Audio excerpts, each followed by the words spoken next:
St. Lucia, this is Openmike, and we're back to the fourth and final segment of our program. We have one very important piece of information to pass on to the St. Lucian public, and that is an observation made by Mr. Sion at St. Mary's College, and that is that parents lay a lot of emphasis on getting their children to get through the common entrance exam. We all know that they're beating the books, they're getting extra lessons, they're pushing them, they're taking that personal interest, but we want them to know one thing: when they have passed the common entrance, they have not graduated. That is when the work just starts. Yes. And what Mr. Sion is finding out, that a good 40 to 50% of those students, when they reach, they either burnt out or they relaxed. Yeah. You need to watch and pass that information to your children, observe your children very carefully in the first couple of years to ensure that the enthusiasm which they were able to draw from that common entrance continues, because they have 4 years to finish their secondary education, and that's important. And at that point, I let Mr. Sion deal with that. Yeah, that's right, and you put it very well, because that's exactly what the problem is. Once these students have completed the preparation, the priming, and the lessons, and the extra lessons, and the extra lessons they take Saturday and Sunday for common entrance, and they score the 88% and the 91%, the 93%. They come into the college. Parents, well, of course, first they have that little party around now. So this is the common entrance party. So yeah, you passed the college, you did well. Very good, we're happy you did. But that is not the end of the road. We don't send them to the college and then they come to the first day with a bright new uniform and thing, and you let them go and lime after that. They have to continue the momentum that they built up, at least to a point. Otherwise, they're going to soon start sliding back down the ladder, back to the lower rungs. And that's what we commonly find. Boys who came in with 90% in the common entrance, the first exam, they get in 62 and 60%. You wonder, are these the same students? Yeah. But you see, they do not have the same drive, the same parental influence behind them to push them anymore. Parents, they figure, well, they've done the bit. The boys in the college, let the college do the rest. But it is not the college doing it in the first place. Correct. It is the parents who are pushing the students along. Correct. So although we do our best, they have to help us. So much we can only do so much. Yeah. What we do, and it helps significantly, is to inculcate into these boys the pride and the sense of reality of knowing the kind of school they're in. And the people that came to the school, people like yourself, we call your names. Right. All of our Nobel laureates, all these people, we call their names. Let them know that the benches they're sitting on are the same spots that these outstanding people sat on 20 and 40 and 50 years ago. Correct. So they can do it too. And we instill into them this self-belief that they can do it. But sometimes that's not enough. No matter how much self-belief you have, you still have to study. I know. You still have to do your work. You know, Rowan, you're so correct, because I distinctly remember Brother Canis, saying repeatedly to us, you're only going to get out of life what you put into it. Absolutely And what correct. the brothers taught me was discipline, you know. I'll tell you something, most of my success, if I may want to say so, has been from discipline. I leave nothing to chance. In business, I check and double check. You know, sometimes, I try to tell my staff, look, I don't think I'm bothering you, but it has to be done correctly. Absolutely. There's only one way. It's the correct way to do it, And that's the same thing, that the same rules should apply to students. And you in also Form 1. mentioned something else which was quite interesting. I want to pass another message to the public in St. Lucia. Listening to Mr. Sion a while ago, what did he say? That at the secondary schools, you have the teachers there who must identify and take a keener interest in the students, to let them know very clearly that the subjects they're following, they need to focus more on it, because when it's not done at that level, the first 4 years, when a child gets to the college at 11 years of age, between 11, 15. They go to elementary school at what age you would say? They come in at 11 and they go to Sartles. No, I'm talking of the primary school. The primary school. Oh yeah, they go in typically about 5, 6 around there. And they leave about 10. But when they leave at 10, 11, yes. That from 5 years to 10 these are the formative years of children. So I know that you all can only do so much. I know the government funds are limited for the schools, but the teachers need to focus and try to help the children. And wherever they can't help them academically, they should try to encourage them and tell them how important it is to remain focused on what subject that they're taking, so they can pass it on, because that's what makes them what they are. Yeah, and for some reason, girls seem to have that discipline, inherent discipline that boys don't have. Yeah. Something. Well, what? I guess it's the nature of the human animal that the But they were not like that in my time. Because they were being suppressed. They were being discouraged from doing these kinds of important things. Okay. You know, the girls who've been told there are places in their home, go and make babies, go and keep yourself pretty and get a good husband, and that's all you're worth. Yeah. That's what girls have been taught long ago. Now that none of this nonsense. They're showing what they can do now, and all of a sudden now, we talk about men being marginalized. Yeah. Men are marginalizing themselves. That's right, yeah. Because the girls are just doing what they can do. And if we're going to sit back and think we're going to make progress just because we are men, no longer is it the case. It was so. Long ago, I'm sure in the old days, Mr. Chastney, you wouldn't dream of employing a lady for a certain job. Yeah. It had to be a man. Now you probably only have ladies. Exactly. And they are excellent. That's the point, because they're the ones who are working harder. Yeah. The guys figure, oh, I must get a job, I'm a man, I must get a job. Yeah. That's not true anymore. Yeah. So, like I said earlier, luckily we have some boys who still want to work hard. Most of them end up at St. Mary's. So we have an environment there that encourages do you have excellence. Ladies teaching at the... Yes, we have. No, thank God for them. How many you have? Oh, we have about 45 45 teachers. We have, I'd say, about 28 females. Yes. Wow.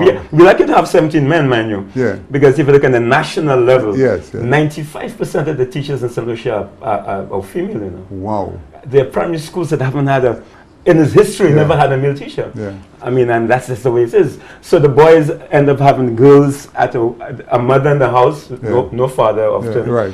Female teachers in primary school. Sometimes they go to a secondary school and there's another set of female teachers.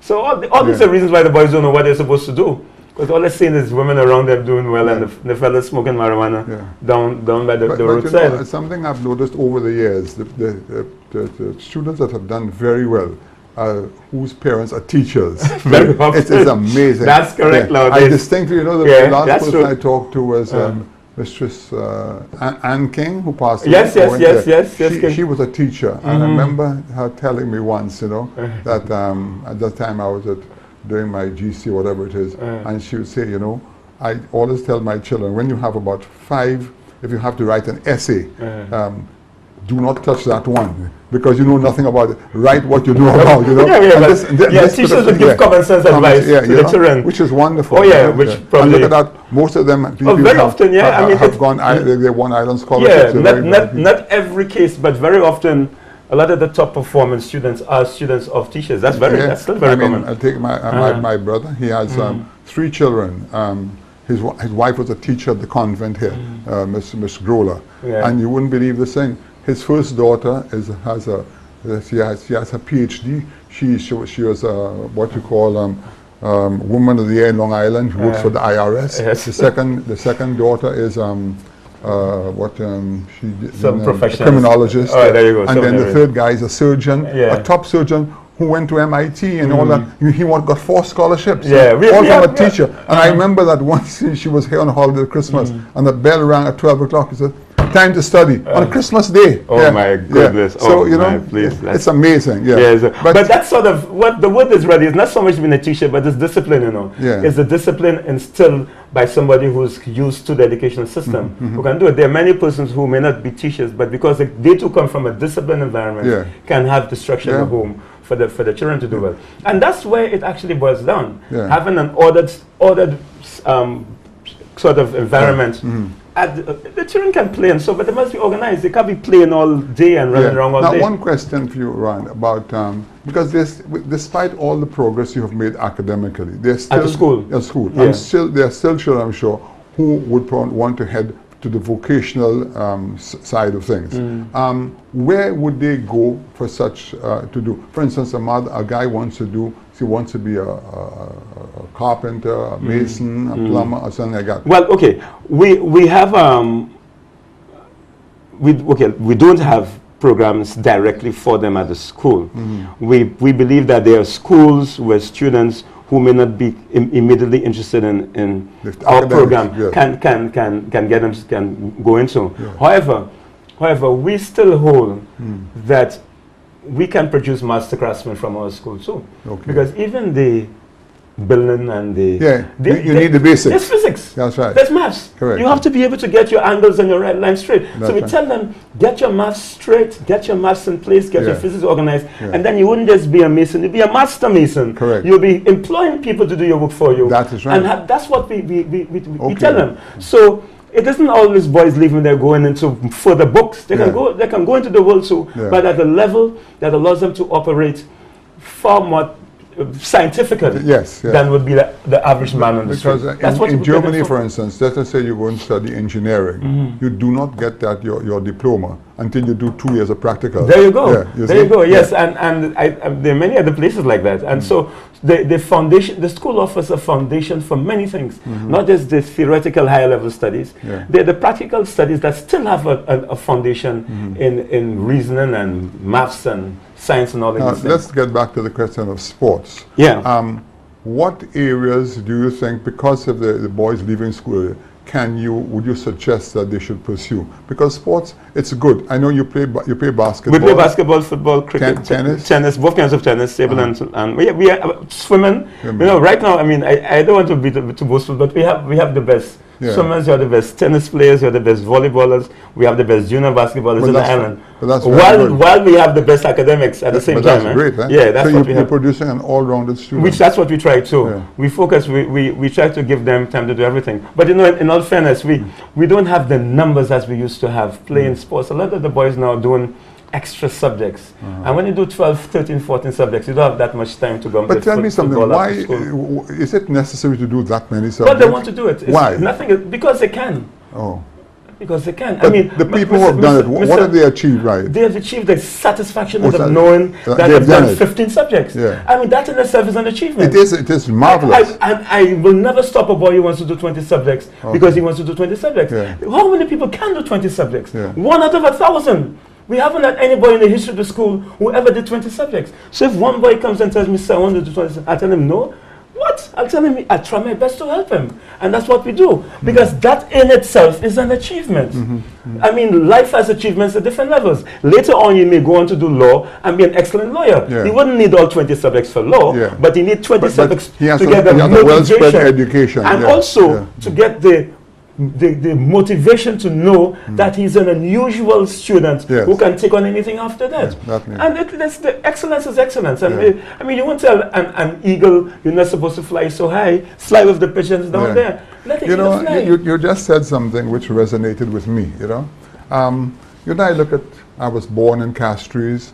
I was raised by the Castries River. I never left there till 18. I was there. And then, you know, I went further afield and I went into the shipping business. And, you know, I never forget that one day when I finally reached New York, I was in my late 30s, and I was taken in by one of the biggest brokerage firms on Wall Street, 52 Broadway, where I spent 11 years. I think that's okay, yeah. Okay. And, you know, one day, the head man said to me, why he brought me in, he said, look, I'll teach you how to be a broker, and if you could teach us how to buy a ship and to run a ship. Now, there's a guy who was born in Germany where they build ships, and he's asking me, who's a little boy from Castries. By the river, by the Castries River. Okay. I'm sitting over there today, and I remember sitting in the window and asking myself, how is that possible? And I started to analyze myself and analyze life and say, you know, everybody is born with a certain amount of strength, and you know, some of us never find our strength, okay?